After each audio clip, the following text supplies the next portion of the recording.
espero, pues, no sé, comentar algo que esté útil para el trabajo cotidiano. Bueno, la invitación la recibí el departamento de Víctor Pérez, también tuve un seminario que tenemos de la Universidad de Guadalajara sobre introducción a las terapias psicoanalíticas. Bueno, la invitación fue tal cual, porque no hablaba algo sobre el trabajo psicológico, psicoanalítico con niños con quemaduras en el contexto hospitalario. Este tema es algo que bueno, yo he estado manejando a partir de que estuve colaborando con el Hospital Civil Juan y Chaca, la unidad de quemados que tienen el piso 7, y estuve colaborando 10 años con ellos, de manera que, bueno, es un trabajo clínico y al mismo tiempo trabajo de investigación, en donde pues creo que hay algunas reflexiones que podrían tal vez transmitirse, ser útiles, tal vez traslaparlas a otros contextos institucionales, con miras a poder servir, digamos, como a la comunidad de psicólogos y de psicoanalistas, que bueno, yo espero que una modesta construcción, pero siempre las construcciones son en ambos sentidos, ¿no? Es como un asunto de diálogo, de reflexión en común. Digamos, a lo mejor algo de lo que yo digo puede ser que no tenga tanto valor, pero puede ser que a partir de ahí se enganche con algo de lo que ustedes hacen, que por ahí juntos puedan hacer algún esclarecimiento mayor, ¿no? Entonces, bueno, ese es el motivo por el cual he trabajado este tema. Este dio lugar a una publicación en la revista latinoamericana de psicopatología fundamental. Ustedes la pueden accesar en línea, está en acceso directo. Es un artículo de marzo del 2008. Y también otro pequeño artículo que apareció en las memorias del primer Congreso Internacional de Salud Mental desde el año 2006, también de la Universidad de Guadalajara, del Centro Universitario de Ciencias de la Salud. El artículo este que les digo del 2006 se titulaba El cuerpo del niño hospitalizado con quemaduras, mientras que el artículo de 2008 se llama Reacciones emocionales de los niños hospitalizados con quemaduras de sus familias. Bueno, lo que creo que podría comentarles lo dividiría como en 3 apartados, vamos diciendo. Un primer apartado serían algunas reflexiones sobre lo que sería el cuadro clínico o los cuadros clínicos que comúnmente encontramos en los niños con quemaduras, es decir, como una descripción de los cuadros clínicos. Un segundo apartado yo diría que sería algunas reflexiones conceptuales sobre lo que significa estos cuadros clínicos, lo que encontramos en estos cuadros clínicos. Y un tercer apartado sería algo así como una reflexión acerca de los dispositivos de atención psicológica y psicoanalítica de los niños con quemaduras. Grosso modo, así creo que dividiría mi exposición. En un primer momento, pues entonces, lo que sería describir estos cuadros clínicos como las características que más o menos constituyen un común denominador en estos niños que son hospitalizados por quemaduras. Bueno, podríamos decir que a diferencia de otros cuadros clínicos, de otras enfermedades o trastornos, en el caso de los niños con quemaduras nos encontramos con un accidente, ¿sí? Digamos, vamos pensando, si lo comparamos con los niños con cáncer, bueno, el cáncer de repente aparece, es algo que más o menos aparece de repente, o sea, no anuncia muchas veces más que algunos cuantos síntomas, a veces no hay síntomas muy claros, un día aparece tal cual la enfermedad. Y bueno, lo que tiene en el horizonte un tratamiento de niños con cáncer, pues es la esperanza de poder luchar contra la enfermedad y poderla vencer con el uso de pues, diferentes medicamentos que hoy en día se trabajan para ese tipo de enfermedad. Por ejemplo, otro grupo de pacientes con el que me tocó trabajar un poco fue el grupo de niños con insuficiencia renal crónica. Estos niños lo que tienen en el horizonte pues es una enfermedad que no tiene vuelta para atrás, así cada vez el horizonte es una enfermedad cada vez más grave, en donde lo que hay que hacer es preservar, como en la medida de lo posible, el funcionamiento de los riñones hasta donde sea posible, el porcentaje, digamos, que funcione, mantenerlo lo mejor posible, con vistas a, pues, no deteriorar más la función de los riñones. Y en el horizonte lo que está es que muchas veces cuando esto se va agravando paulatinamente, pues aparece la necesidad de diálisis y eventualmente de un trasplante de riñón de un familiar de primera línea, ¿no? Fuera de eso, pues no hay muchas otras alternativas, pero bueno, hay al menos esas salidas, esas alternativas, que muchas veces es lo que viene a permitir que la persona pueda recuperarse y hacer una vida más o menos normal, digamos, o bastante normal, bastante como cualquier otra persona, ¿no? En el caso de los niños con quemaduras, es una situación particular en varios sentidos. Primero, entonces les digo, es el accidente, algo que ocurre un día, día menos pensado, o día que, no sé, algo sucedió, ocurrió un accidente, que puede ser un accidente colectivo o un accidente individual.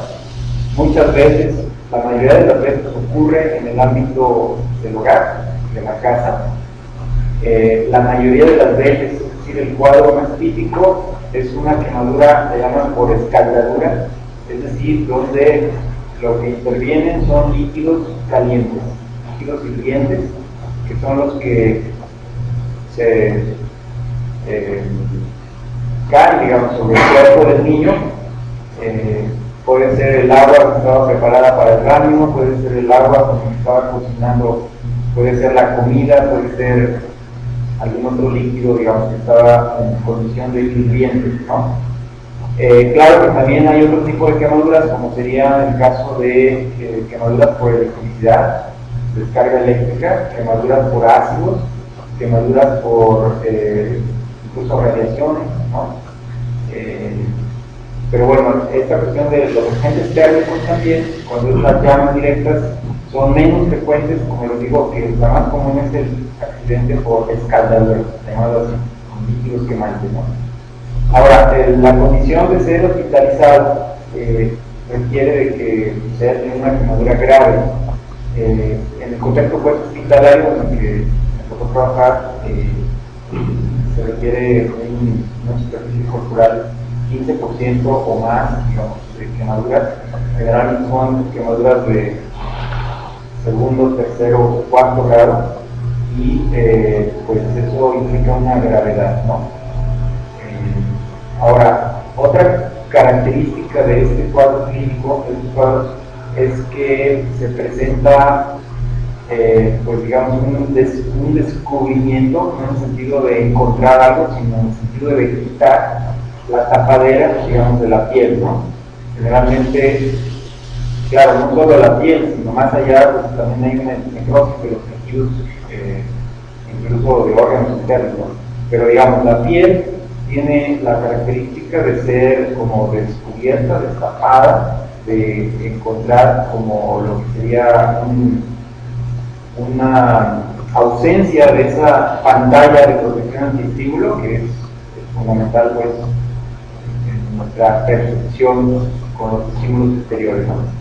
Otra característica es el hecho del dolor. El dolor en los niños con quemaduras es un dolor continuo, no cesa, digamos, a diferencia de otras enfermedades donde son dolores intermitentes, aquí es un dolor continuo. De manera que eso hace que se tengan que utilizar medicamentos derivados de la morfina muy potentes, que tienen efectos bastante buenos. Digamos, hoy en día los angiólogos de la clínica del dolor, del equipo interdisciplinario que tienen estos niños, dicen que prácticamente los niños tienen el dolor inhibido, ¿no? porque son medicamentos muy potentes. Ciertamente, como ustedes sabrán, los medicamentos estos derivados de la morfina muy potentes que se utilizan en otras enfermedades, así como en estos problemas, tienen efectos colaterales, ¿no? Pero bueno, en estos casos, de estos niños, pues es lo de menos, digamos, porque pienses que esos efectos colaterales o en algunas ocasiones efectos también adictivos sean como minimizados después a través de un tratamiento precisamente para retirar el uso de estos medicamentos. Otra característica, podemos decir, es el hecho de que los niños con quemaduras tienen, al tener las piel descubiertas, tienen una gran proclividad a las infecciones, ¿sí? Una de las condiciones por las que más hay mortalidad en este tipo de niños o complicaciones es por las infecciones que vienen. De manera que, bueno, eso hace que el piso 7 de este Menchaca sea un piso aséptico. La unidad de quemados es un lugar donde está lleno de puertas y cristales, no hay ventanas.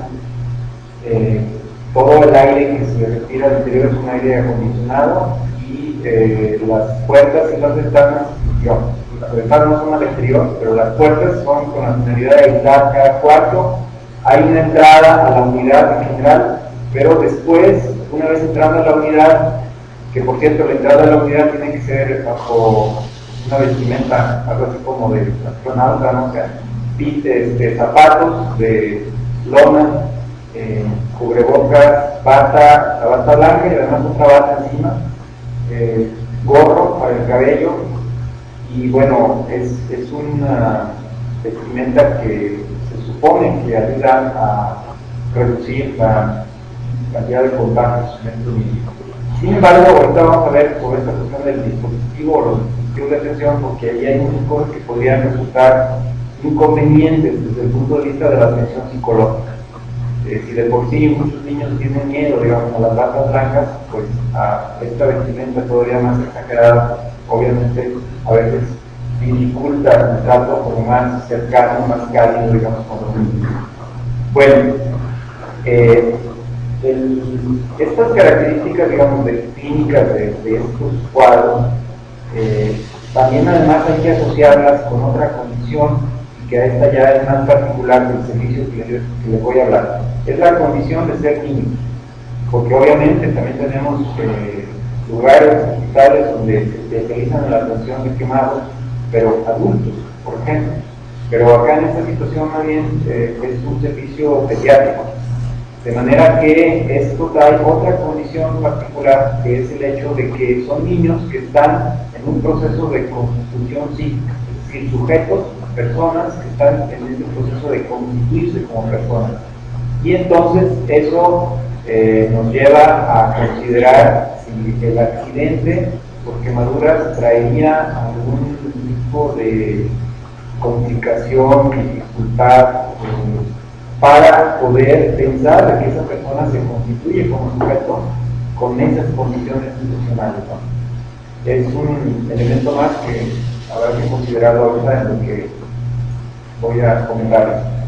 Bueno, ahora, respecto de las consideraciones como más de carácter conceptual, teórico. Bueno, el hecho de yo trataré de enlazar primero esta idea de alguna reflexión teórica a partir de la noción de dolor, ¿no? Lo del dolor resulta bastante, digamos, como desarmante. Es un proceso psíquico que coloca a la persona, digamos, en la lona, ¿no? O sea, es decir, bastante desarmante. La persona se encuentra como con dificultades, incluso de una escritura criminal sobre algunas otras actividades, sobre algún otro interés, digamos, ¿no? A partir de que está sumido en el dolor. Y entonces, pues esto es un asunto que hay que tratar de como caminar en un margen más estrecho, considerando que está presente ese dolor continuo. Respecto del psicoanálisis, creo que es importante hacer un señalamiento entre la diferencia entre lo que sería dolor y lo que sería displacer. En Freud hay una diferencia muy clara entre lo que sería placer, displacer y lo que sería dolor. El placer o displacer, que es ese como balancín o como binomio, doble tonalidad, está marcado por los aumentos o disminuciones de cantidad. ¿Sí? Así lo maneja desde el proyecto de psicología para neurólogos, 1995. Esta condición de que placer y displacer tienen que ver con aumento, o sea, displacer pues sería algo así como un aumento de la excitación, de los estímulos, vamos diciendo, y un displacer sería la descarga de esa cantidad de estimulación. De manera que, bueno, placer y displacer nos pueden servir como para pensar prácticamente cualquier proceso, cualquier situación de la vida humana, ¿no? En cambio, el dolor tiene algunas diferencias. El dolor no podemos pensarlo sino en función de un esquema tópico, ¿sí? O sea, si no tenemos una tópica, difícilmente podemos explicar el dolor, porque el dolor implica, según Freud, una ruptura de las paredes de protección antiestímulo, ¿no? Algo así como hay una envoltura, vamos diciendo, del organismo, ¿por qué no pensarlo a nivel de la piel? Y una vez que esa ruptura de protección antiestímulo, en donde las cantidades exteriores son generalmente muy grandes, a diferencia de las cantidades interiores que son mucho más pequeñas, la pared de protección antiestímulo hace esa función como de dejar pasar los estímulos como en pequeñas cantidades. Una cosa es la cantidad exterior y otra es la interior. Y entonces, cuando se rompe por alguna razón esa pared antiestímulo, de protección antiestímulo, lo que ocurre en esa ruptura es la entrada o el aflujo, vamos diciendo, de una estimulación que entendemos, o Freud así lo plantea como el dolor, ¿sí? Ahora, sin embargo, esto suena como muy médico, ¿no? Como muy somático, como una herida en la piel.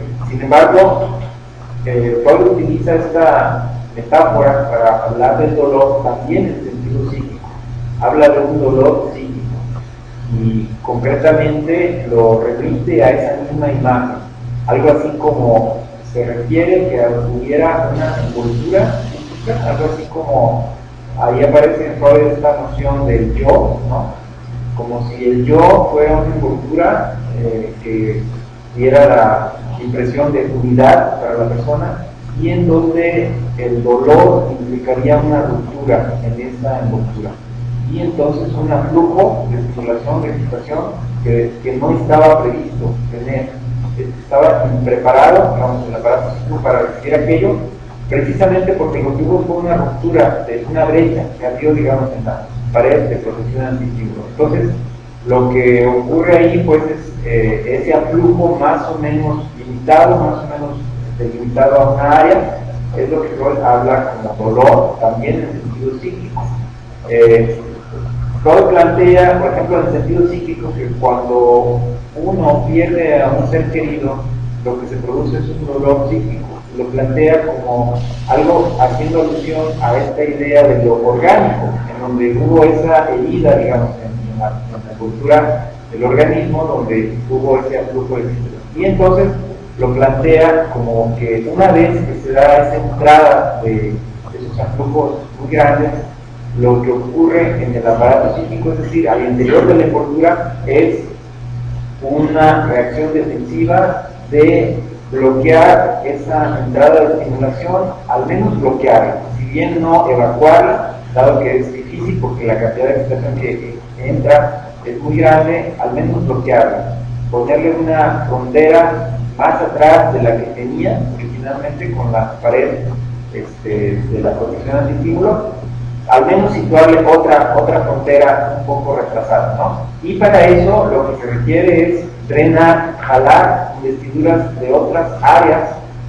y llevarlas ahí para poder hacer esa barrera de contención. Concretamente, en el dolor psíquico, lo que plantea Freud es que lo que ocurre es una como especie de dren de excitaciones, de investiduras puestas en otras áreas del aparato psíquico para poder hacer frente a ese dolor. Y concretamente lo plantea como, por ejemplo, en el caso de cuando una persona pierde un ser querido, bueno, lo que ocurre es que se rebajan las investiduras en diferentes áreas de la vida, intereses de la persona, para poder hacer frente a ese duelo, a esa como condición de pérdida de esta persona.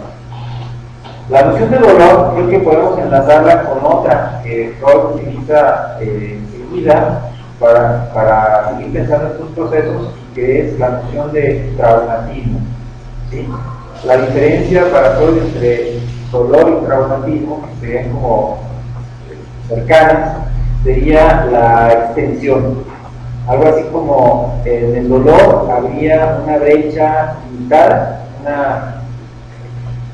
flujo de excitaciones en una herida limitada, en un área donde habría habido esa ruptura de la pared continua, de manera más o menos localizada, mientras que en el traumatismo psíquico lo que habría es como una brecha mayor, algo como de mayores proporciones, algo que prácticamente paralizaría los sistemas de defensa al interior del aparato psíquico, colocando una mucho mayor cantidad de investidura para poder hacer frente a esa situación, ¿sí? Entonces, esta noción de traumatismo psíquico o trauma psíquico, como en una ocasión lo mencionó Freud, pues está tomada también del terreno de lo somático, pero Freud ha podido como sacarle bastante jugo, vamos viendo a esas analogías, porque si bien en el terreno de lo somático, el traumatismo psíquico tomado del trauma físico, se refiere a una contusión, ¿no? Una contusión, por ejemplo, en los tejidos, que lo que trae es una necrosis en los tejidos. Y eso, pues lo que produce es una brecha, vamos diciendo, en el terreno del organismo, ¿no? En el aspecto psíquico, el traumatismo psíquico no traería como una necrosis, vamos diciendo, porque no estamos en el terreno de tejidos y de instancias anatómicas, pero sí lo que traería sería como un aflujo de excitación para el cual el aparato psíquico no estaba preparado, y lo que produce es como una parálisis en ciertas áreas del aparato psíquico, lo que trae como la necesidad de ese aflujo de grandes cantidades de excitación de estímulo para poder bloquear aquello. Y bueno, si revisamos un poco el origen de esta noción de traumatismo, traumatismo psíquico, la remite, por ejemplo, podemos encontrar los antecedentes desde estudios sobre la histeria, comunicación preliminar, 1893, donde Freud hace una referencia a lo que serían las reacciones. ¿Qué es esto de la reacción?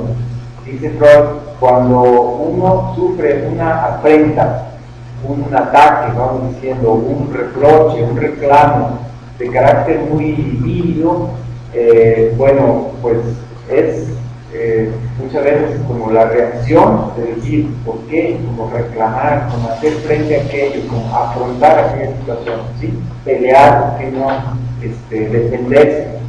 Dice Freud que esta condición de reacción es importante para las consecuencias que tenga después aquello, es decir, para si aquello se convierte en trauma o no, ¿sí? Para si aquello en qué va a devenir después, ¿no? Entonces señala de que muchas veces cuando una persona no tiene la posibilidad de responder ante una afrenta, ante una situación, digamos, muy molesta, aquello podría dejar como un afecto estrangulado, ¿no? Y podría dejar una condición traumática. Es como todo lo pensaba en ese tiempo, vamos viendo que después tiene una cierta como desplazamiento hacia aspectos más complejos dentro del traumatismo psíquico, pero sin embargo la imagen nos sigue siendo útil, porque ¿qué significa entonces esto de poder reaccionar ante una afrenta, un ataque, un problema, digamos, de ese tipo? Bueno, por un lado lo podemos pensar en el terreno vamos pensando de los niños con quemaduras, al hecho de que si bien en algunos abordajes psicológicos de otros enfoques plantean esta cuestión del trauma psíquico o el traumatismo psíquico como muy relacionado al evento en sí, al evento factual, al momento aquel en donde ocurrió el accidente, por ejemplo. En el caso del psicoanálisis, si bien no le restamos importancia a aquel evento, a aquel accidente, sin embargo lo colocamos en una perspectiva, porque entonces tenemos que pensar cuál era la condición de preparación, vamos diciendo, que había en el aparato psíquico para poder recibir aquel aflujo enorme de excitación que llegó con el accidente. Es decir, que de acuerdo al psicoanálisis, la cuestión del trauma o el traumatismo psíquico está considerado como un asunto que tendría que considerar la historia previa para poder considerar la condición de preparación que tenía el niño, por ejemplo, la familia, ¿sí?, como para recibir aquellos estímulos tan fuertes. Claro, no estamos restando la importancia al evento en sí, pero sí tenemos que pensar de que muchas veces lo que consideramos traumatismo psíquico tiene que ver con la condición, las condiciones psíquicas en las cuales estaba la persona antes de recibir de haber tenido aquella vivencia. Esa es por un lado una condición, como el antes de la cuestión del evento, y por otro lado un después también del evento, porque por ejemplo en esta idea de Freud de la reacción ante aquel ataque, aquella afrenta, aquel problema, digamos, que tuvo la persona.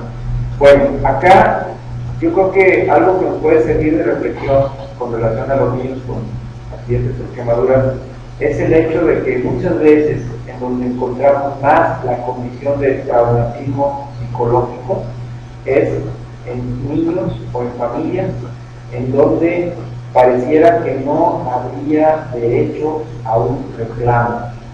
Algo así como si el niño sufrió un accidente, pero por alguna razón resulta difícil rebelarse contra aquel hecho, reclamar, protestar, digamos, como tratar de pelearse contra el hecho, ¿sí? Pensemos en algunos ejemplos. A ver. Pensemos que fue un descuido de la madre el que dio lugar a que ocurriera aquel accidente. El niño difícilmente puede sentir tanto coraje contra aquel hecho, contra aquella condición, contra los agentes o los sujetos que dieron lugar a ese hecho, precisamente porque quien está en juego es la madre, la responsabilidad de la madre. Y entonces hay ahí como una especie de reacción bloqueada, como si a nivel de sentimientos y de emociones algo hubiera quedado como en la imposibilidad de decirse y de sacarse. Pensemos, por ejemplo, en que a veces el niño mismo fue quien dio lugar a prender el colchón de la cama, y en donde no solo fue el niño el que quedó quemado, sino también sus hermanitos, ¿no? Y entonces esta condición de culpa también muchas veces lleva a bloquear las posibilidades como de una reacción emocional a nivel, vamos diciendo, como para poder trabajar aquello de manera más abierta y poder sacar como esos aspectos que de otro modo pensamos que pudieran haber sido mejor trabajados, por ejemplo a nivel de un proceso psicoterapéutico. Entonces, esta cuestión del traumatismo psíquico, yo creo que tenemos que pensarla en todo ese contexto de qué es lo que sucedió, cómo es asimilado, elaborado, y sobre todo como el sentido que tienen las cosas, ¿no? Un sentido que muchas veces es como un sinsentido, ¿no? O sea, el niño no encuentra un sentido, no puede como establecer sentidos, precisamente porque establecer un cierto sentido lo lleva a conflictuarse a nivel de sus figuras de apego, a nivel de las cuestiones de las personas o los objetos, digamos, de mayor investidura en su vida, ¿no? Entonces ahí tenemos unas condiciones, creo, para pensar esto del traumatismo psíquico, no solo por el evento del accidente, sino en esta condición más de la investidura liminal previa y posterior. Ahora, otra cosa que yo trataría de rescatar también es esta condición de traumático, ya en el sentido del después, por lo que significan los dispositivos de atención, es decir, concretamente del ámbito hospitalario, pero eso lo dejaría para la tercera parte de esto, ¿no?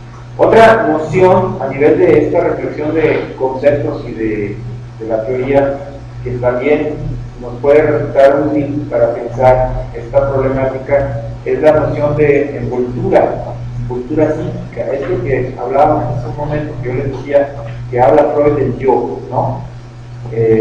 Recuerden ustedes que Freud hablaba de que el yo era en alguna medida una envoltura,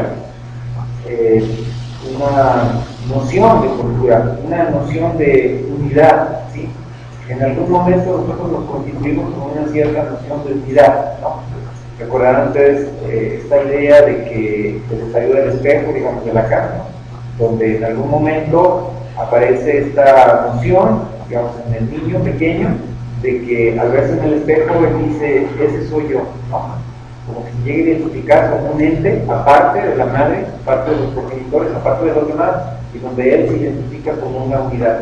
Esa unidad es fundamental, es como la representación, de algún modo, una representación importante de esta noción de unidad, de ser yo, de ser un ente aparte, y esto ha dado lugar en Freud, digamos, a hablar de un yo con esta noción de envoltura.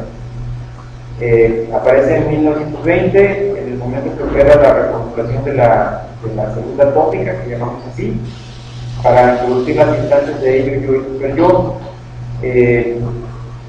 Y Freud dice que el yo podría presentarse como algo así como de manera metafórica, algo así. El yo tiene la configuración de un saco englobante que representa como la superficie del cuerpo, o representa al cuerpo mismo.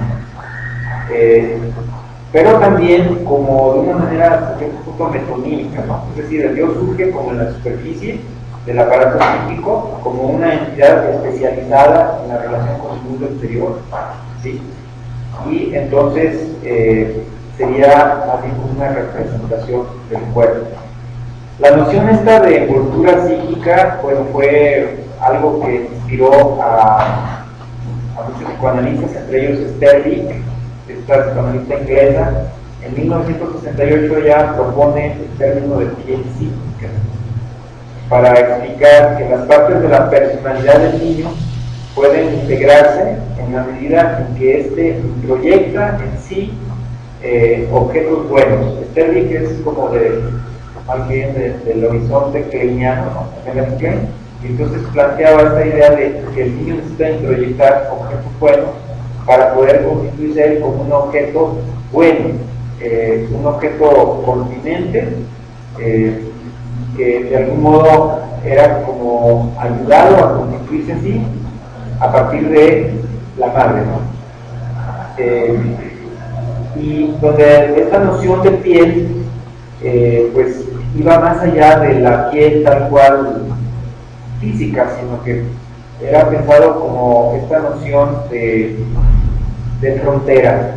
¿Qué es yo? ¿Qué soy yo? ¿Y qué soy no yo? O sea, ¿qué es no yo? ¿Qué soy? ¿Qué es el interior de mí? ¿Qué es el exterior de mí? ¿Qué es lo que yo soy y lo que no soy? Y entonces esta noción de lo interior y lo exterior servía, digamos, representacionalmente como para pensar la constitución narcisista, ¿no? del niño. A partir de ahí se organiza el mundo y se puede organizar la simbolización de los objetos buenos, malos, puede ser todo un juego de defensa, según la óptica de Melanie Klein, en la cual se ubica Sterling.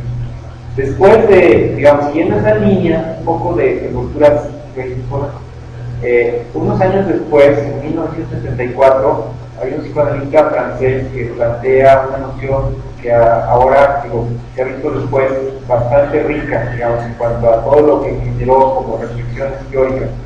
Estoy hablando de Didier Sieu, que propuso la noción de yo-piel, ¿no? Este autor llamó así al entorno maternante que rodea al niño. Primero que nada, la madre hace como una envoltura junto con el niño, sirve como una primera envoltura de protección, la madre, no estoy hablando de la estructura del útero, digamos, de la matriz, sino ya en un sentido más simbólico, más psíquico, la madre juega el papel como de ser como un yo auxiliar, vamos diciendo un yo que asume las funciones del hijo.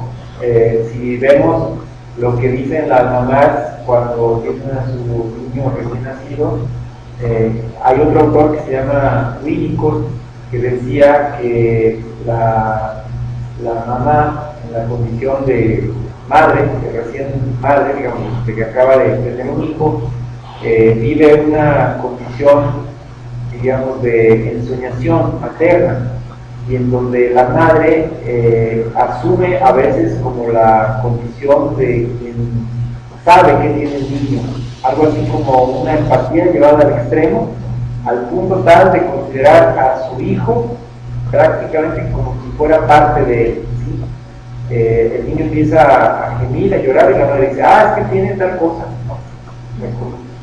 No, en otra condición no puede decir esto, es psicótico, ¿no? Es una especie de manera de asumirse como si fuera el otro, pero en la condición de maternidad, de hecho Winnicott dice que es como una locura sana, ¿no? Es una necesidad, es una condición de empatía en donde la madre, este tipo de enseñación que tiene con su bebé, la lleva pues a poder asumirse como esa condición de envoltura de la cual el bebé poco a poco, digamos, irá con la ayuda de la madre cediéndole una parte de su narcisismo y haciendo de él una entidad aparte.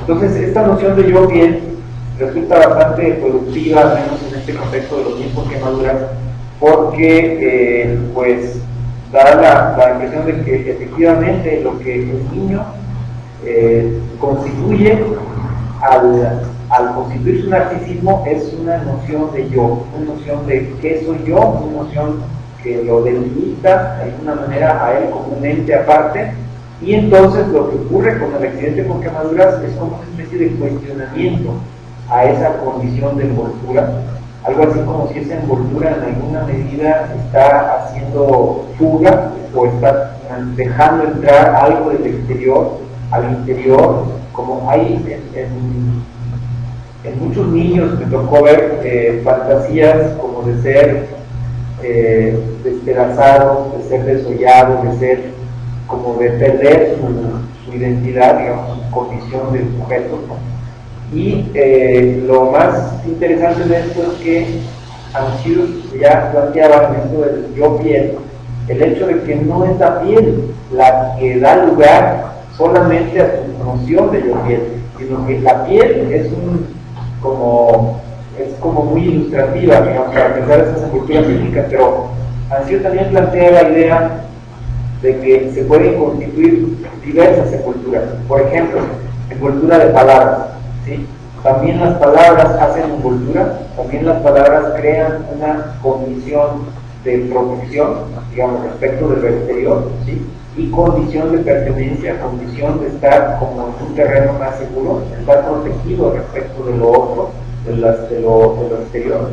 Y entonces, todas estas nociones nos resultan muy, muy útiles para lo que es el trabajo psicológico y psicoanalítico con estos niños, ¿no?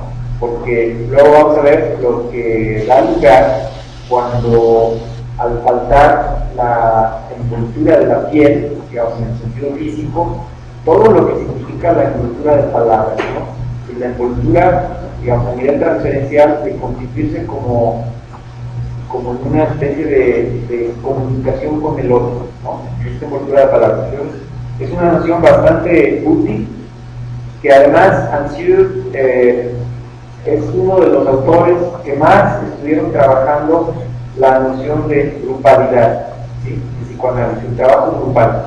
Hay un puente que resulta, no sé si ustedes lo habrán leído, pero siendo él quien aporta esta noción de yo piel, es decir, un trabajo muy cutáneo, muy de la piel y todo lo que implica esta condición de la envoltura, al mismo tiempo trabaja Ansius con otros psicoanalistas en estos trabajos, digamos, de psicoterapia y análisis grupal, entre otros con René Caes, llevando a constituir también en lo que sería la grupalidad, la posibilidad de constituir esas envolturas, ¿no? Y pensemos simplemente lo que significa la noción de pertenencia a un grupo, ¿no? Muchas veces en esta noción de yo pertenezco a un grupo, yo soy de un grupo, la grupalidad también cobija, la grupalidad también protege, también nos permite instaurar mecanismos de defensa respecto de lo exterior con relación a lo interior, ¿sí? Entonces, les diré algo bien rápido, a veces luego comentarlo más en lo que es el dispositivo o los dispositivos de atención. Un niño con quemadura que pertenecía a un grupo de scouts, de alguna manera la representación de él formar parte de este grupo y todas las comunicaciones que recibía continuamente de su grupo daban la impresión de que era un elemento digamos, de elaboración para este niño, algo así como, sí, me pasó esto, pero yo sé que soy de ellos, ¿no? Y ellos están conmigo, como si entre todos hacemos una identidad, ¿no? Algo así más allá de, en otros niños, por ejemplo, en donde la cuestión de la identidad, dado que la imagen corporal muchas veces cambia así drásticamente, esta noción de ser alguien y de representarse como para alguien, de cómo ser ayudado por esta ilusión grupal a ser alguien y mantenerse como en ese lugar de yo soy alguien constituido y más allá de mi apariencia física, alguien me ve y me considera de los suyos, ¿sí? Resulta fundamental en el trabajo terapéutico, pero yo lo retomaré enseguida en esta parte de los dispositivos. Bueno, en relación a la noción de piel o de yo piel, Ansiu retoma la idea propuesta por Freud, entre otros lugares, en la pizarra mágica.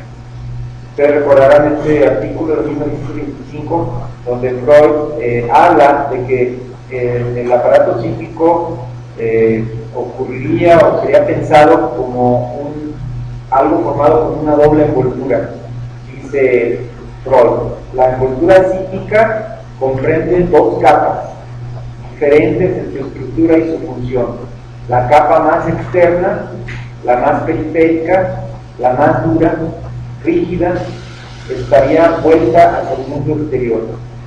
Ella hace pantalla frente a las estimulaciones, sería la protección antiestímulo, principalmente estimulaciones de cantidades mayores, ¿sí? Que provienen del mundo exterior, y detrás de esta paraexcitación estaría la capa interna. La capa interna, más delgada, más suave, más sensible, tiene una función receptora. Ella percibe índices, señales, signos, y ella permite la inscripción de sus trazos. ¿Recuerdan ustedes aquella de la pizarra mágica? Como era como una película de celuloide gruesa, y abajo había una telita como de papel de China, ¿no? Algo muy suave, muy fácil de rasgarse, pero la pantalla que había encima, que era más gruesa y más protectora, permitía que las inscripciones que se hacían con una pluma sin tinta, digamos, pero un punzón, marcaran algo en la película más fina de abajo, pero sin que la rasgaran, porque los estímulos pasaban como de manera más reducida. Bueno, algo así es pensado por Ansiu, bueno, primero que nada por Freud, pero luego por Ansiu, para pensar esta noción de envoltura.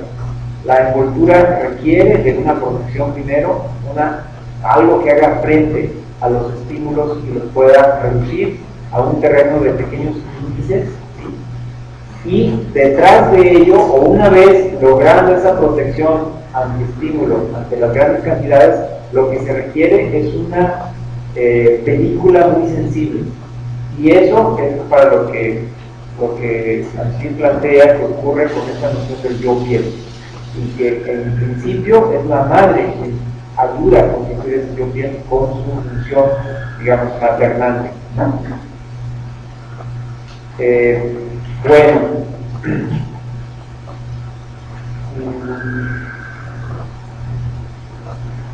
bueno, a reserva de volver un poquito después sobre esta cuestión de unos conceptos,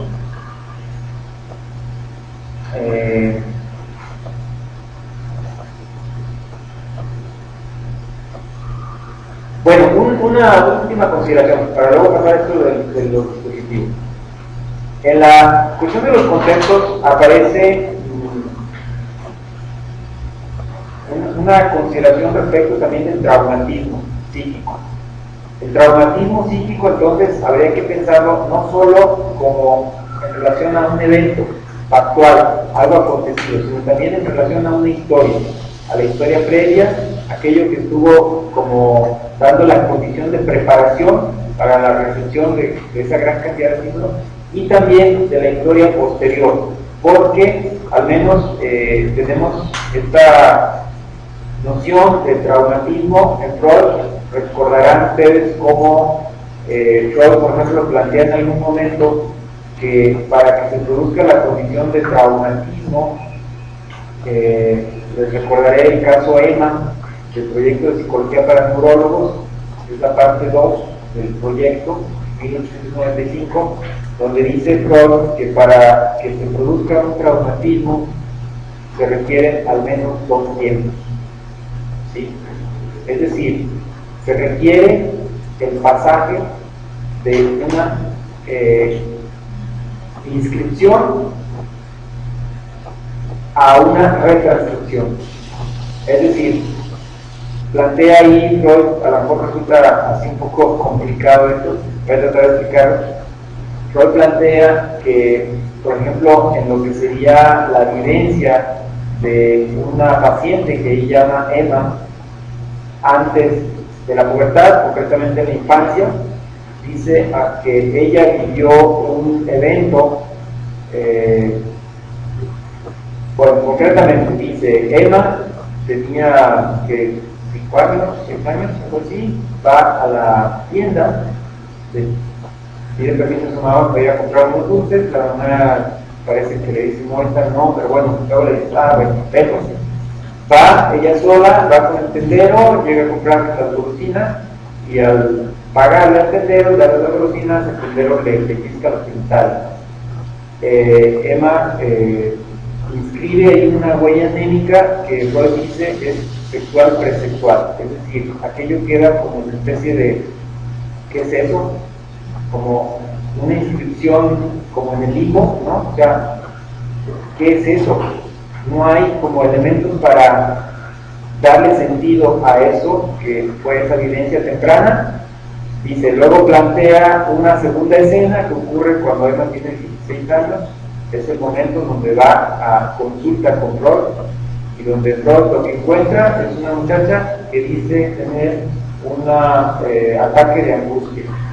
Lo que sucede es que esto se desencadenó en un momento en donde Emma andaba de compras y entra a una tienda que parece de telas, y al simplemente sale del umbral de la tienda, es decir, todavía ni siquiera se ve adentrado en la tienda, pero ve a 2 descendientes que están entrando en un mostrador que se están riendo.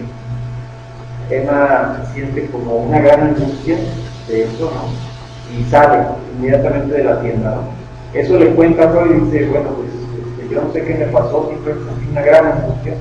Freud le pregunta, ¿qué pasó? No, pues no sé, simplemente me sentí muy mal. Estos muchachos creo que se estaban riendo de la forma como yo venía vestida, ¿no? Pero no se da cuenta de qué pasa ahí.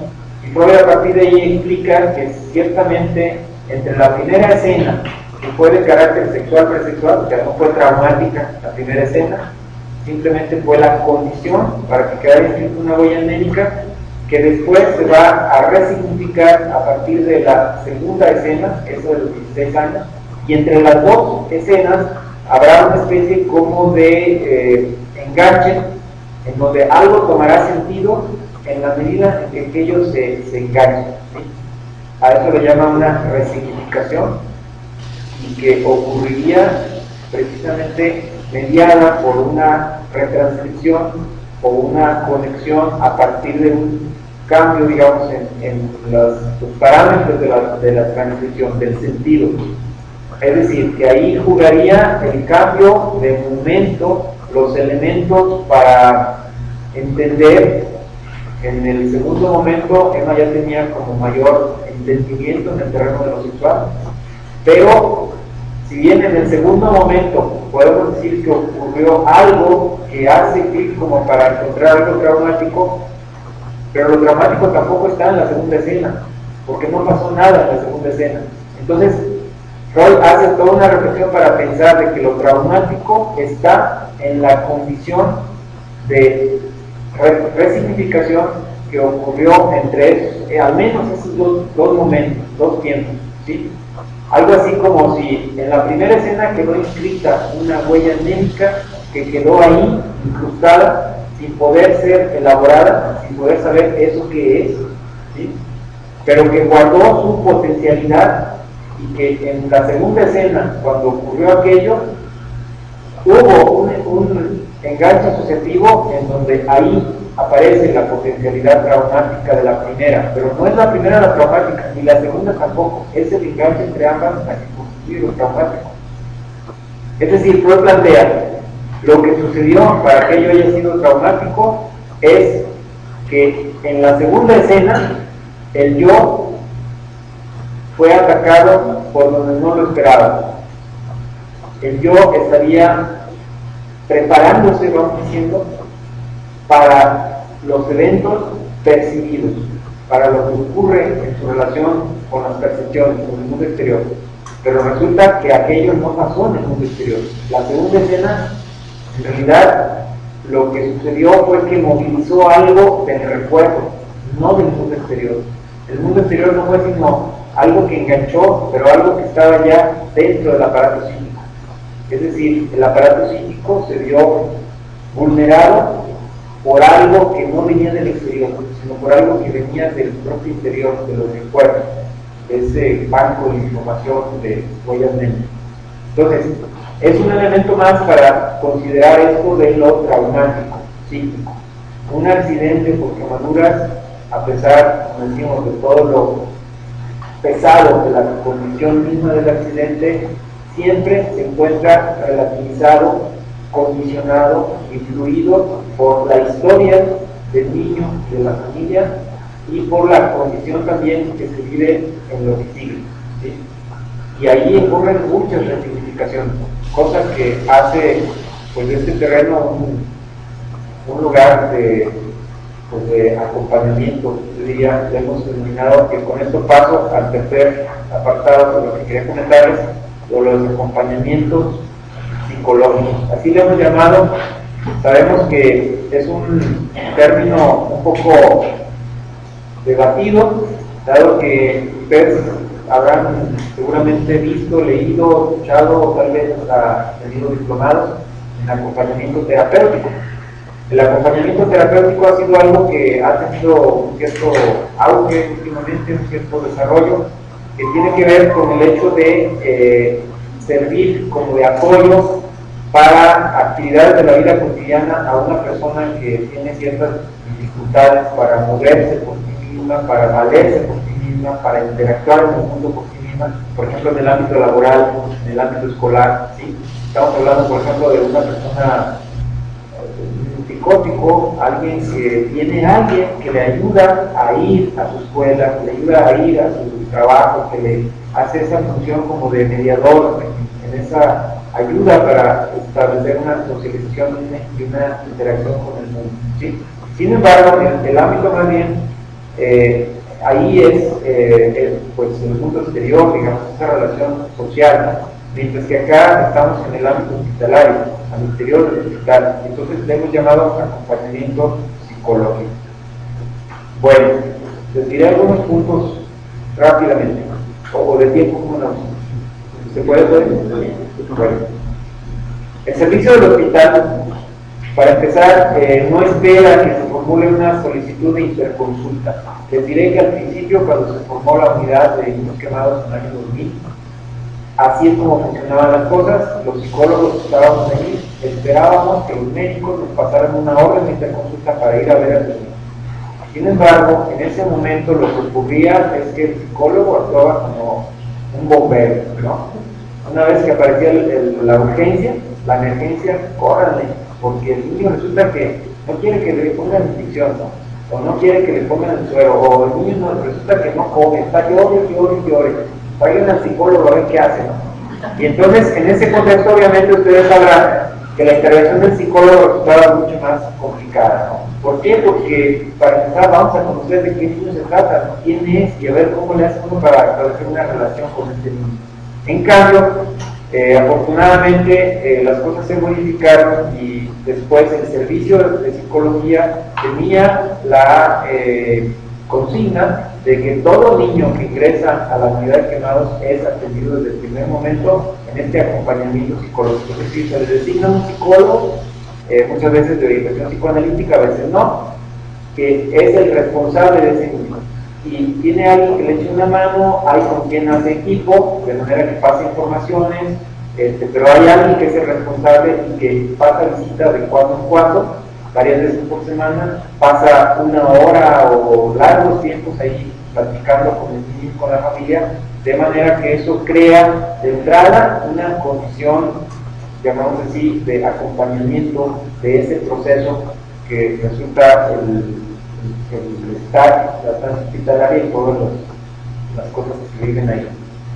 Hay que decirlo que en esta cuestión traumática nosotros pensamos de que los hospitales, la condición de hospitalización muchas veces también es una condición traumática que se viene a agregar a la condición traumática del accidente. Por ejemplo, les diré, varios niños que eran recibidos en esta unidad no venían directamente del accidente, sino que a veces tenían de haber divagado o circulado por otras instituciones, otros hospitales. Nos decían, por ejemplo, casos tan dramáticos como el siguiente. Una familia decía, es que en el hospital que estábamos en Morelia, antes de que nos mandaran para acá, o que nos dijeran que podíamos ir para acá, tenía mi hijo, decía la señora, la mamá, mi hijo tenía nada más 2 momentos de visita al día. En la mañana de 10 a 12 y en la tarde de 4 a 6. Un niño de 4 años, imaginen ustedes un niño de 4 años separado de su familia, en donde la mamá o el papá o alguien de su familia no puede ir a visitarlo 2 veces al día. Diríamos, pues, ¿en qué cabeza cabe que eso es una condición de vida para un niño de 4 años? ¿No? O sea, es decir, la condición de hospitalización también muchas veces se convierte en un agregado al traumatismo que ya de por sí significó el accidente. Entonces, estamos llenos de esa serie de torpezas, vamos diciendo, o de desconocimiento en las autoridades y que maneja, digamos, los servicios hospitalarios o servicios de atención psicológica, más bien yo diría médica o las autoridades, en donde a veces no se considera la cuestión subjetiva, como que hay una preocupación por la atención somática, pero no por la subjetividad, ¿no? Y entonces, bueno, afortunadamente acá en el servicio, un familiar tiene que pasar las 24 horas en el cuarto, aislado, por su hijo, ¿no? Y eso consideramos que es una gran ganancia, ¿no? Con relación a otros espacios hospitalarios. Bueno, a diferencia del dispositivo de psicoterapia individual, donde generalmente se tiene un horario previsto, unas sesiones de X minutos previstas, acá más bien los tiempos estaban bastante flexibles en función de las condiciones que estaba viviendo el niño o la familia. A veces podían ser sesiones que eran cortas, porque el niño tenía disposición en ese momento, a veces se extendían más, 1 hora, 2 horas o más. A veces se volvían muy reiterativas, digamos, en el sentido de que pasábamos cada rato por algo que estaba sucediendo, de manera que pues era yo también como un poco de sentir qué estaba pasando ahí. Llegamos hasta donde las personas nos lo permiten y están de acuerdo. Más que interrogar acerca de algo que queramos saber, estamos ahí para escuchar lo que las personas tienen ahí confiarnos, decirnos, compartirnos. Partimos de la premisa de que las personas dicen más de lo que creen que están diciendo. Es decir, hay algo ahí, una escucha psicoanalítica, ¿no? Y que muchas veces quieren esclarecer sus sentimientos y preocupaciones al comunicarlo. Es la persona la que sabe acerca de ella misma y es la única que puede tomar sus decisiones, de modo que evitamos inclinar la balanza en algún sentido específico en sus opciones de vida. Dejamos todo el espacio posible a la asociación libre, ello bajo la figura de entrevistas no estructuradas, preguntas abiertas, escucha del paciente y de su familia, para recibir de ellos todos los materiales significantes que aporten, discursivos y no discursivos. Optamos por una escucha que incluya cualquier cosa de la que la persona quiera hablar, ¿no? Y obviamente a veces la que no dura para nada, no era la vida, la historia, el pueblo donde vivían, etc. Contribuimos al esclarecimiento de los conflictos psicológicos en el caso en que la situación así lo permita, pero no es, digamos, lo primario en nuestro objetivo. Acompañamos en su vivencia a estas personas, ayudando en lo posible al, vamos diciendo, contenimiento de las angustias caóticas. Con esto menciono el último de los conceptos que voy a proponerles, esta noción de contenimiento. Esta es una noción también del psicoanálisis británico que aparece después de aquella propuesta de Sterling, esto que les decía de la psíquica. A partir de ahí hay una serie de autores que retoman esta noción, entre ellos Bion es quien crea esta noción de contenimiento, pensando un poco en lo que ocurre en la madre y el bebé. Una madre con un bebé recién nacido, dice Bion, lo que hay ahí es como una condición en donde el bebé entra al mundo sintiendo como un caos, ¿no? Ustedes sabrán la condición de estar en el vientre y de salir al mundo exterior, el frío, el aire, etcétera, etcétera. Esa condición de displacer, de caos, digamos, vamos pensando así, lo ponemos nosotros desde el lenguaje de adultos, en donde la madre es la receptora de esas angustias caóticas y donde al ser la receptora devuelve como aquellas impresiones, percepciones, sensaciones al bebé con un cierto orden, digamos, le propone un mundo más ordenado, con más sentido, y a partir de sus intervenciones autoconservativas y disciplinarias, ejerce esa función como de contenimiento. Nosotros pensamos entonces de que en el hospital lo que nosotros hacemos como equipo terapéutico, trabajamos de alguna manera como en un cierto contenimiento de esas angustias caóticas que viven los niños porque modelan con sus familiares. ¿Sí?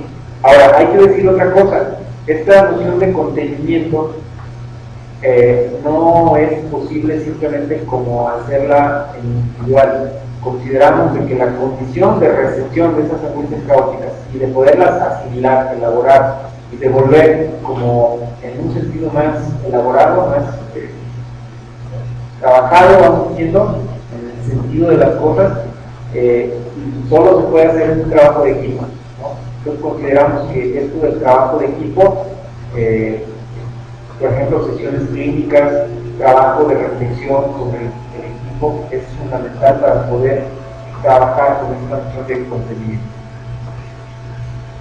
Bueno, ya termino con esto.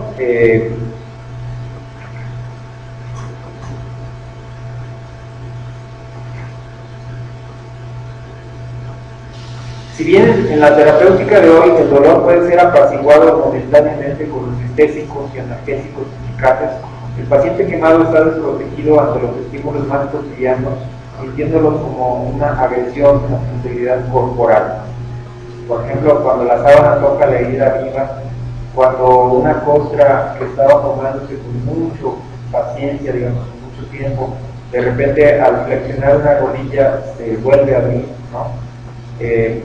Esta cuestión del dolor resulta como un revelador de muchas cosas de lo que significa la relación transferencial y esta relación, vamos diciendo, terapéutica. En la relación transferencial con nosotros el dolor se vuelve a veces insoportable o a veces más tolerable. Las conductas manifiestas muestran que los niños soportan mejor el dolor cuando son acompañados por un familiar más que por otro. Hay mamás o papás más comprensivos y suaves en el trato que otros, con el que hay una cierta relación transferencial que ayuda, ¿sí? En el caso de la conversación, por ejemplo, tomada con un niño, a partir de un cierto momento en donde ya hay una relación transferencial de psicólogo y el niño, el dolor muchas veces quedaba como a segundo plano, ¿no? No era raro, digamos, encontrar de que la enfermera decía, bueno, ya le puse su rescate, le llaman a este medicamento, digamos, muy potente contra el dolor, y que pues ya se lo puse o no se lo puse, porque miren, el niño está muy contento, ¿no? O sea, no había tenido su dosis, ¿no? En otro momento había un médico de la clínica del dolor que pasaba y el niño estaba llorando y decía, no puede ser, pero si ya tiene suficiente rescate, ¿no? Ya le hemos puesto bastante dosis, ¿por qué sigue llegando? Bueno, el dolor es bastante, digamos, subjetivo, ¿no? En función de la relación con los otros. Y eso es evidente. Pero no solo el dolor, también vamos diciendo, y ahí yo terminaría con esto, Freud plantea de que, ¿por qué no pensar que el inconsciente podría ser el eslabón que conectaría lo psíquico con lo somático? Y lo plantea como una hipótesis en una carta a Ferenczi, diciendo el inconsciente resulta como una alta plasticidad en lo corporal, cosa que no sucede en otros campos, y entonces en donde pues diríamos que el inconsciente permite un funcionamiento corporal muy original, y el cual tendríamos que ponerle más atención de todo lo que significa la subjetividad en el terreno de lo somático, no solo en el dolor. Por ejemplo, en el sistema inmunitario, en la respuesta terapéutica ante los tratamientos, en la adherencia al tratamiento, en una serie de cosas que la verdad creo que no es el tema para hoy, pero es algo impresionante cómo una persona responde de manera muy diversa en función de sus estados físicos. Bueno, yo creo que ahí pasa. ¿Ya? Gracias.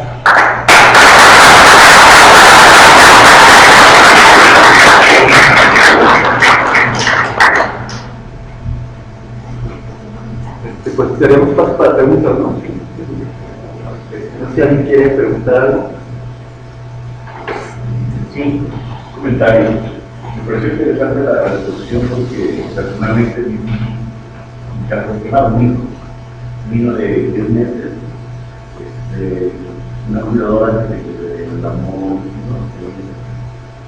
como preparando el primero, digamos, sobre la región.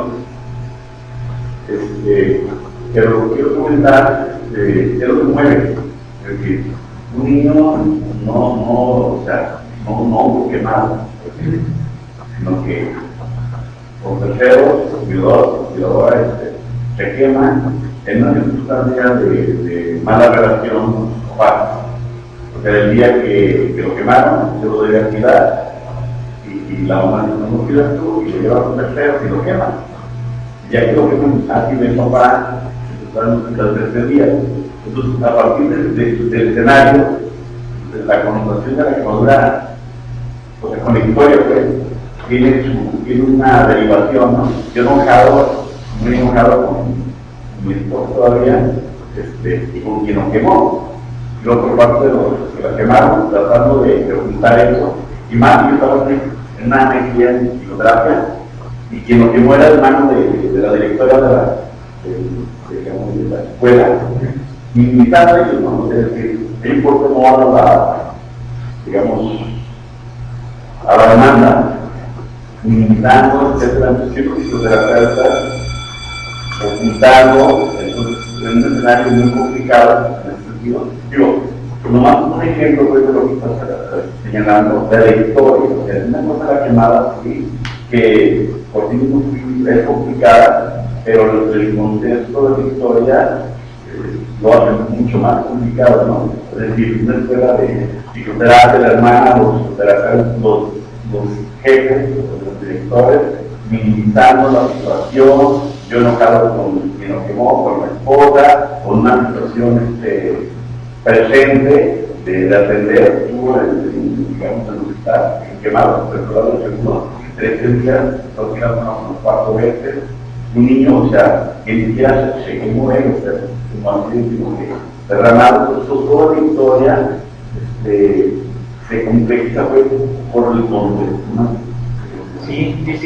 Y cómo se inscribe, digamos, la manera tan diversa como puede inscribirse el hecho, ¿no? Inscribirse en el niño, inscribirse en la familia, digamos, un hecho que tiene todo lo contextual, que le da un sentido muy diverso, puede ser una cosa, puede ser otra. No es el hecho del culto, sino es todo ese contexto que le da esa inscripción. Sí. En mi caso, bueno, yo hice esta investigación, he tenido la oportunidad de algunas ocasiones de enseñar mi concepto y hablaba acerca de los métodos estimados por causas.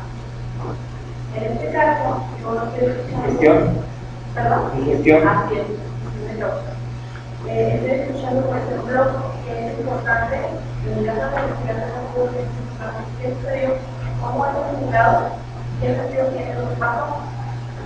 Entonces, escuchando desde lo que estaba diciendo la señora, se podría pasar, por ejemplo, en el que sucedió, tiene que ver con cosas relacionadas que la investigación en mi caso es no más que el papá o la mamá con la relación que se puede provocar accidentes, porque esto ha resultado bastante significativo. Como que desde antes, en la historia, indica que la gente antes.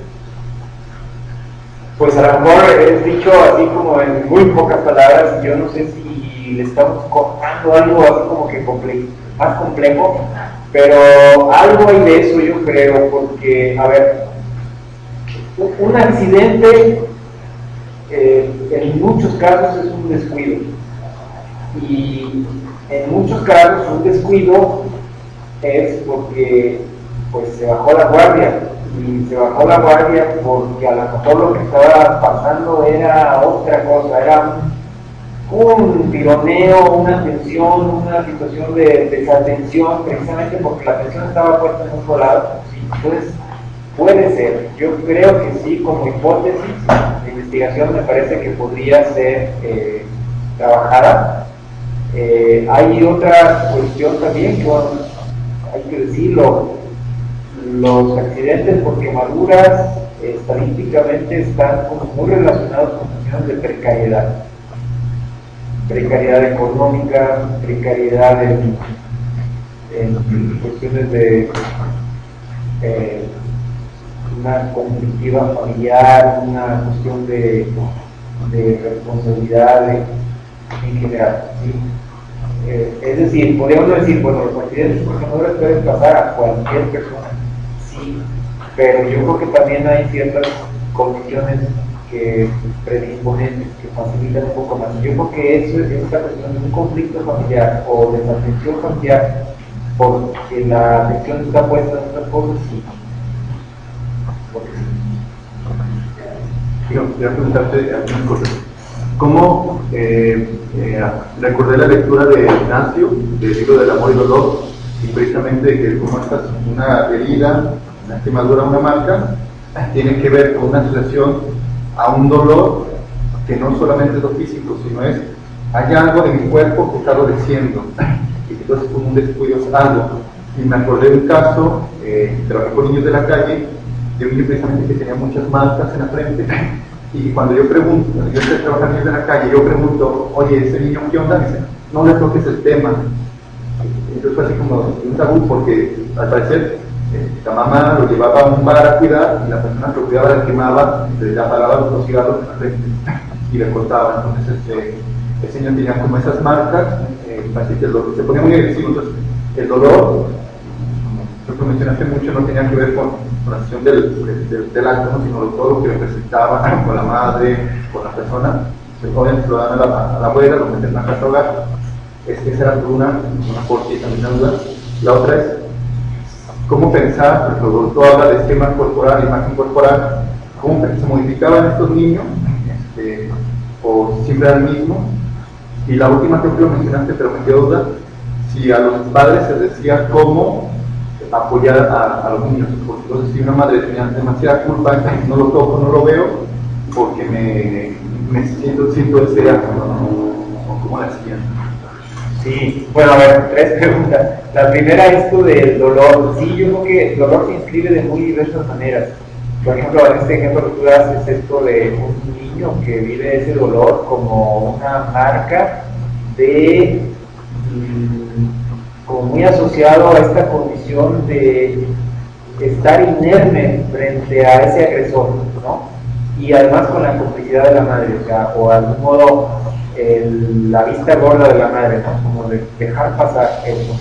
Y yo creo que eso es como, pues, es estar inerme ante esa injusticia y ante esa vejación, ¿no? Diciendo eso. Es como, me parece, como una condición, como se escribe ese dolor. Es decir, una vez que el dolor vuelve a ser revivido, pues aparece todo eso detrás. Ese es el sentido que tiene el dolor. En otras situaciones el dolor puede tener incluso connotaciones gozosas, connotaciones, vamos diciendo, hasta heroicas, ¿no? Y puede ser vivido en una situación de cierto placer, vamos diciendo, como de hasta de entrega hacia los demás, ¿no?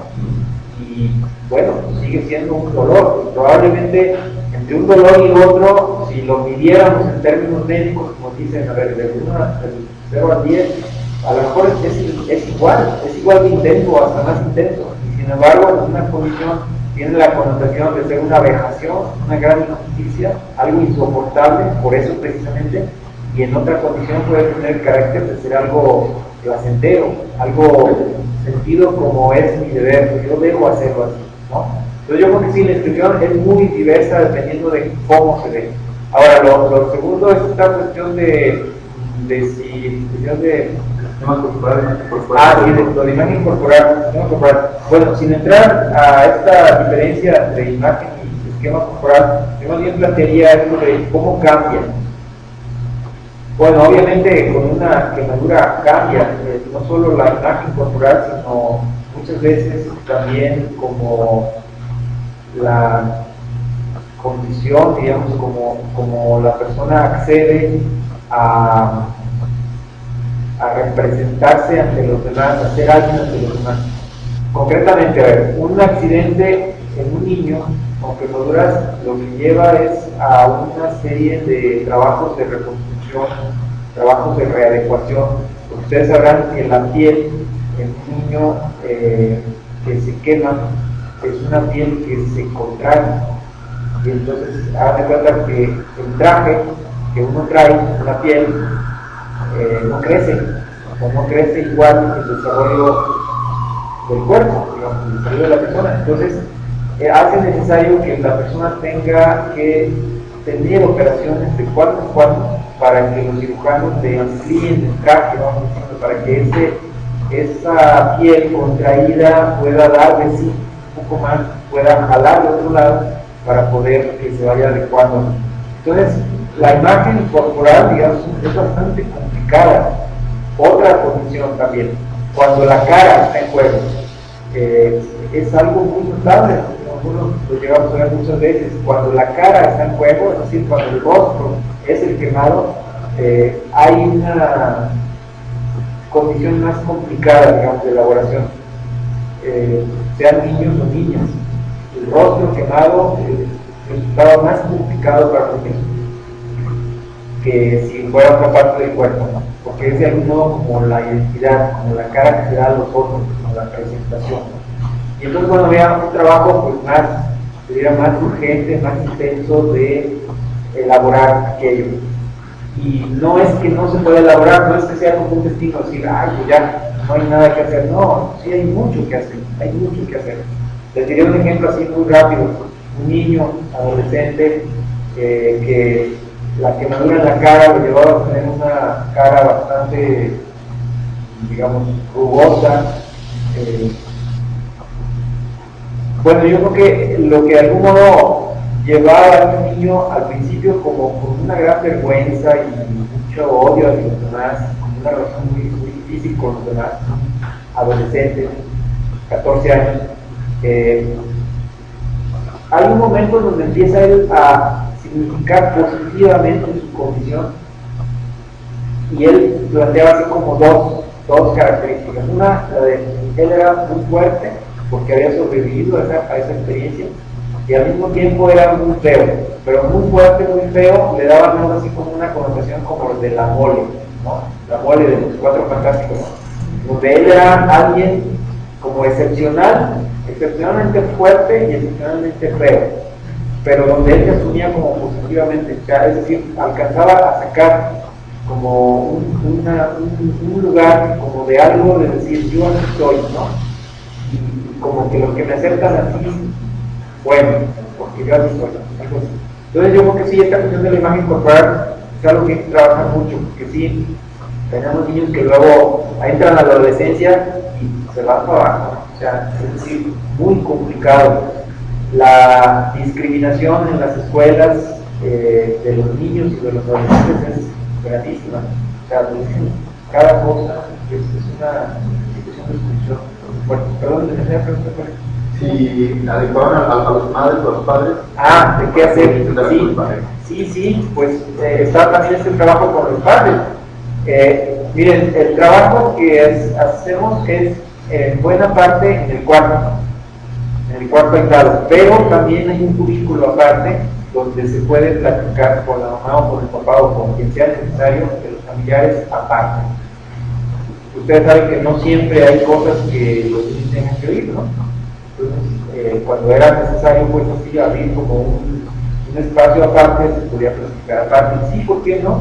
Dar alguna cierta ayuda para que la mamá o el papá pudieran pensar algo que tenían atorado, con una gran culpa, ¿no? Es decir, la señora decir, ¿por qué tan negligente? ¿Por qué pudo ser así? Pues yo se lo dejé así como cargado. Y él tuvo la culpa. A ver, tuvo la culpa porque, a ver, vamos hablando de eso.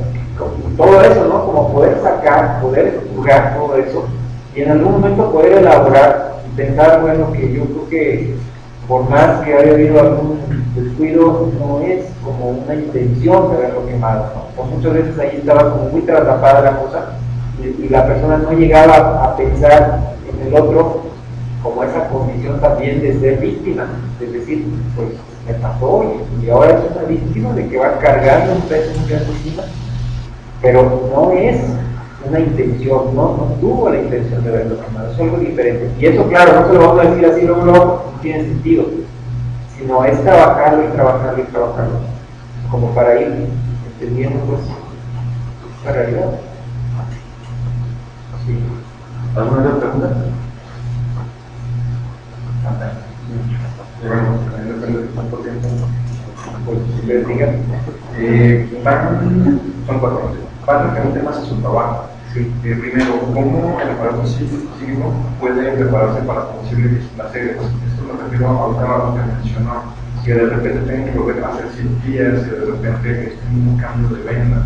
Que sí me ha tocado que es otra vez estar con el paciente a estar pues, preparándolo para este posible dolor. ¿Qué hacen ahí? Sí, pues yo creo que primero que nada, yo no sabría decir qué hacer, porque tampoco se trata de hacer que los niños sean muy aguantadores. No, yo creo que no es la idea. Más bien, yo creo que eso pasa mucho por la relación transferencial. Yo diría que cuando hay una relación transferencial, en el sentido de establecer un lazo sólido entre el terapeuta y el paciente, diríamos que hay una correa de transmisión en donde se pasan las preocupaciones, las culpas, la desesperación, la sensación de no valer, ¿no? Todo eso, o sea, como que pueda salir cualquier cosa, todo puede salir, como un poco tomando algunos elementos pues de la escucha psicoanalítica, del dispositivo psicoanalítico, donde la asociación libre cualquier cosa que pase por la mente, cualquier sentimiento que aflore puede ser dicho y no hay problema. O sea, eso está dicho en un espacio confidencial donde si el niño le confía a uno algo, no tiene por qué compartirlo con la familia. Había momentos en donde, bueno, obviamente la conversación era así, el niño y la mamá a un lado, pero había otros momentos en donde el niño incluso pedía estar solo, platicar solo, donde la mamá se salía a bañar, por ejemplo, a comer, a alguna cosa, y donde el niño podía hablar cosas, y tal cual, la confidencialidad, ¿no? Es decir, esto quiero hablarlo, no quiero quejarme, no quiero que mi mamá sufra más, pero así como ahí sí se soltaba. Cosas que en otro momento ante la mamá muy fuerte, la mamá llegaba y dijo qué fuerte, y los niños no soltaban porque la mamá dándole así como alentándolo, qué fuerte, pero ahora sí, iba la mamá y wow, todo así como lo que traía pesándole. Entonces yo creo que es mucho en ese sentido, yo diría, en la relación transferencial, ¿no? Ahora, ¿cómo hacerle para que un niño pueda soportar tanto? La verdad no sabía yo cómo decirle, no sabía cómo decirle.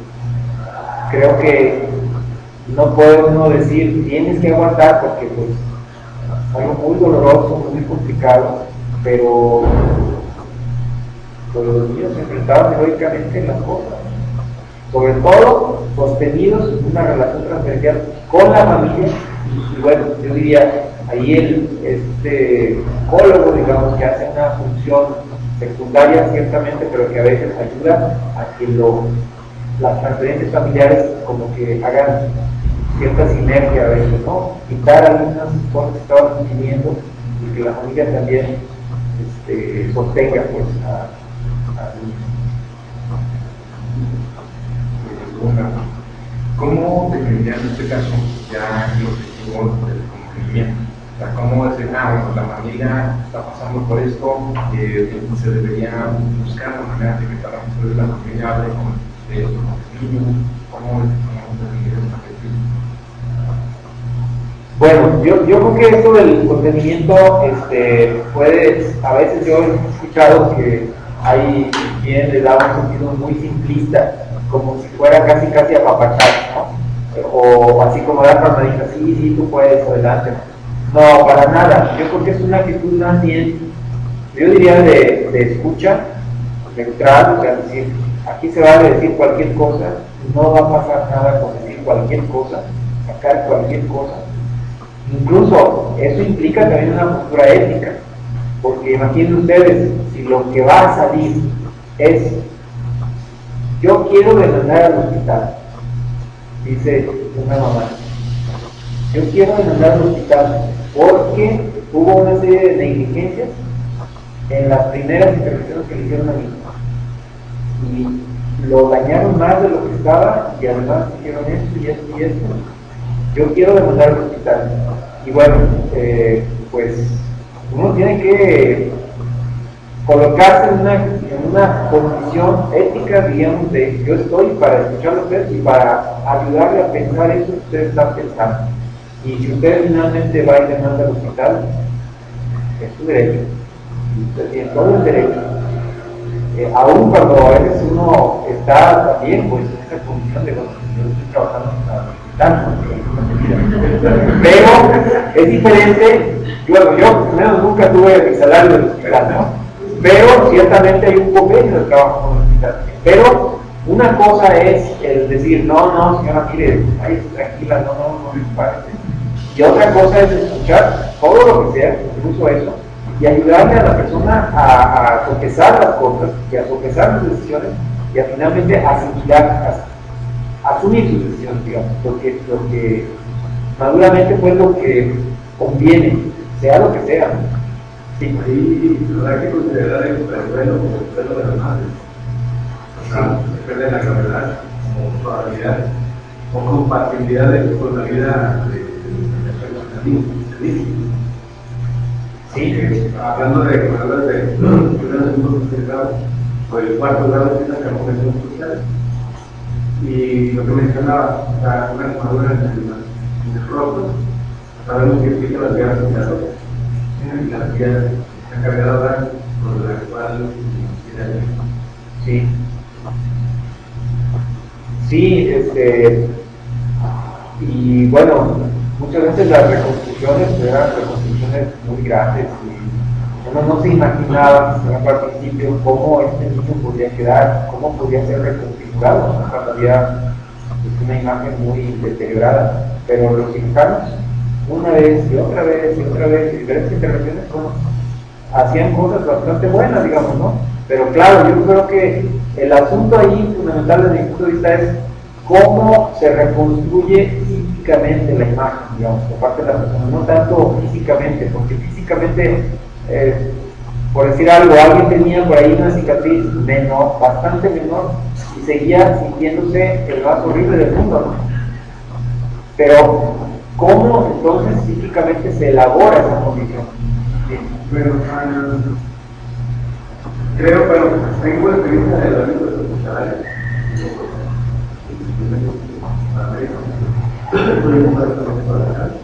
Aquí el punto que quiero tocar es cuando el niño ve el llanto y el dolor que expresa la mamá. Sí. Obvio es también traumático. Es traumático. Es que el dolor y el ver el dolor de la madre protectora, la que, como dice usted, se convierte en la capa protectora del mundo, ¿no? Estoy llorando yo y estoy llorando a la mamá.